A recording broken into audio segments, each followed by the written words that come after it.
வணக்கம் நண்பர்களே. சிறகடிக்க ஆசையில் இன்றைக்கி சரியான என்டர்டெய்னிங்காக போயின்னு இருக்குது. அதில் முதல்ல எடுத்த உடனே சிட்டிக்கிட்ட ரோகிணி சொல்லிட்டு போகிறாளா, இது மாதிரி வசீகரனை ஏதாவது பண்ணுன்ட்டு. அதுக்காக சிட்டி வசீகரனை துரத்திட்டு போகும்போது அவன் ஒரு கிழவி மேலே இடிச்சிட்ட உடனே அங்கே முத்து பார்த்துட்டு இருக்கவன் அவனும் துரத்த ஆரம்பிச்சிடுறான். இப்போ சிட்டி மெதுவாகிட்டான், ஏன்னா முத்து துரத்துறான்றதுக்காக.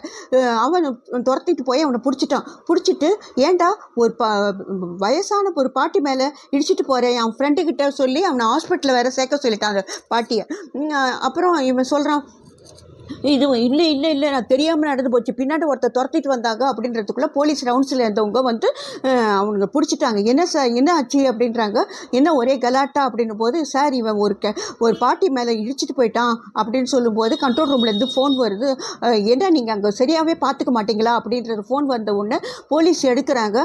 அந்த சமயத்தில் ஆமாம், ஏதோ ஒரு பாட்டியை கூட இடிச்சிட்டு இருக்கிறாங்க அங்கே அப்படின்னு சொல்லும்போது, நாங்கள் தான் சார் அங்கே கொண்டு போய் சேர்த்தோம், இந்த ஆளை எங்கேயோ பார்த்த மாதிரி இருக்குது, இவன் என் கேபில் ஏறும்போது கேவலமாக பொண்ணுங்களை பற்றி பேசுவான், அப்போயே நான் இவனை அடிச்சிட்டு இருக்கேன் போது போலீஸ் சிட்டியை அடித்து இழுத்துட்டு போகிறாங்க.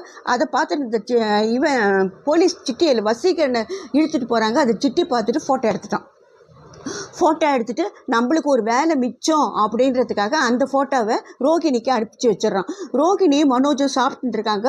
அப்போது ரோகிணி அந்த ஃபோட்டோ வந்துடுச்சு, அதை பார்க்கணுன்னு ட்ரை பண்ணுறா. அப்போது மனோஜ் என்ன பண்ணுறான், அந்த சாம்பார் ரொம்ப நல்லா இருக்குது ரோகிணி, ஊற்று இப்போ தானே ஊற்றுனேன், என்ன சும்மா ஊற்ற சொல்ல, ரொம்ப டேஸ்ட்டாக இருக்குது, என்னதான் சொல்லு, முத்து கொடுத்து வச்சவன் நல்ல சாப்பாடு செய்கிறான் அப்படின்னு போது இவன் சொல்கிறா, நீ கூட நல்லதான் செய்வ அப்படின்ட்டு அவன் மழுப்புறான். நேற்று நீ செய்தியே அது ரொம்ப நல்லா இருந்துச்சு, அந்த குருமா அப்படின்றான். குருமா இல்லை, அது சாம்பார் அப்படின்றா. ஓ சாரி அதுவும் நல்லா இருந்துச்சு அப்படின்ட்டு அவன் கை கழுவு போகிறான். அப்போ இவன் இந்த ஃபோட்டோவை எடுத்து பார்த்துட்டு, அப்பாடா ஒரு விஷயத்துலேருந்து நம்ம தப்பிச்சிட்டோம் அப்படின்ட்டு அவன் இவனை பிடிச்சிட்டாங்க, வசீகரனை போலீஸ் பிடிச்சிட்டாங்கன்ட்டு சிட்டி அனுப்பின ஃபோட்டோவை பார்த்துட்டு அவளுக்கு ஒரு நிம்மதி ஆயிடுச்சு. இதுக்குள்ளே அடுத்த நாள் காலையில் விஜயா அப்படியே டயர்டாக உட்காந்துட்டுருக்குறா.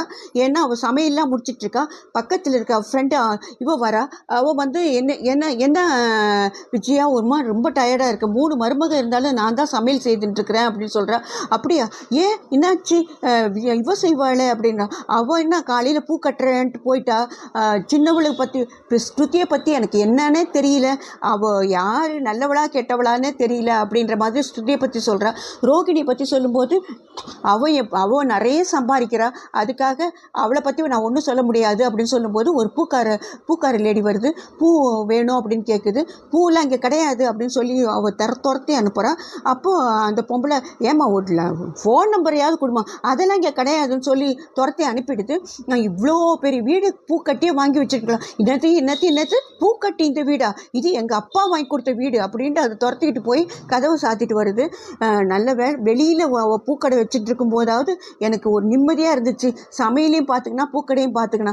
நான் தான் அதுக்கு ஆப்ரேஷன்காரங்க விட்டு அதை தூக்க சொல்லிட்டேன். என்னது நீ தூக்க சொன்னியான்ட்டு அந்த ஆனந்தி கேட்குது. ஆமாம் நான் தான் தூக்க சொன்னேன் அப்படின்னு சொல்கிறேன். அதால் என் தலையிலே நானே சூனியம் வச்சுக்கிட்டேன், இல்லாட்டி இந்த சமையல் பொறுப்பாவது எனக்கு இல்லாமல் இருக்கும் அப்படின்ட்டு சொல்கிறேன். இதை நீ நம்ம மறந்து உங்ககிட்ட சொல்லிட்டேன், நீ யார்கிட்டையும் சொல்லாதேன்னு சொல்லிட்டு இருக்கும்போது வரா. ரோகிணியும் இவளும் வராங்க, மீனாவும் வராங்க. நில்லடி அப்படின்ட்டு இவள் கத்துறா. இந்த கத்துற உடனே ரோகிணிக்கு திக்குன்னு ஆயிடுது. அவள் தானே இவ்வளோ தில்லு முள்ளு செய்துட்டு இருக்கிறா.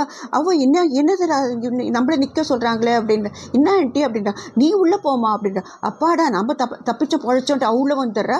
அப்போது அவள் மட்டும் நிற்கிறா. என்ன ஆண்டி அப்படின்னா. என்னடி நீ பூக்காரிங்கெல்லாம் வந்து எங்கிட்ட நம்பர் கேட்குறாங்க, நான் என்ன பூக்கடை வச்சுட்ருக்கேனா, ஏன் ஆண்டி நம்பர் கொடுத்தா என்ன தப்பு அப்படின்றா. நம்பர் எங்கிட்ட என்ன இருக்குது. ஆமாம், ரோகிணி நம்பர் வச்சுட்ருப்பீங்க, ஸ்ருதி நம்பர் வச்சுட்ருப்பீங்க, என் நம்பர் வச்சுட்டு இருக்க மாட்டிங்களா, ஏன்னா நான் ஏழை விட்டு மருமக இல்லை அப்படின்னு. ஆமாம் அப்படின்னு சொல்லிட்டு இருக்கும்போது, அத்தை நான் உள்ளே வரலாமா அப்படின்ட்டு அவள் கேட்குறா. சரி நான் வர வேண்டாம்னு சொன்னால் நீ வராமலா இருக்க போகிறேன், வா வந்து தொலை அப்படின்னு சொல்கிறேன். அவள் மீனா உள்ளே வந்துடுறா. அப்போ இவள் சொல்கிறா, நான் கூட வீட்டில் இருக்க மாட்டேன், நானும் வெளியில் போனால் தான் இந்த சமையல் வேலை எனக்கு இல்லாமல் இருக்கும் அப்படின்றா. என்ன அர்த்தம் பண்ணலாம், நான் உன்னுடைய கடைக்கு வந்துட்டேன், பாரில் இருக்க வந்துடுறேன். ஐயோ அங்கெல்லாம் அதெல்லாம் வேண்டாம் அப்படின்ட்டு ரோகிணி சொல்கிறா.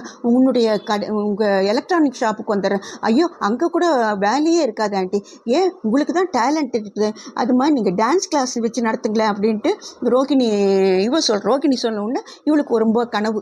அப்படியே டான்ஸ் சின்ன வயசில் எப்போ ஆடினாலும் தெரியல, டான்ஸ் ஆடலாம் அப்படின்ட்டு மாதிரி இவளுக்கு ஒரே கனவு வந்துடுது. அடுத்த நாள் காலையிலேயே எல்லாரும் வந்துடுறாங்க, ஒருத்தராக வந்துடுறாங்க.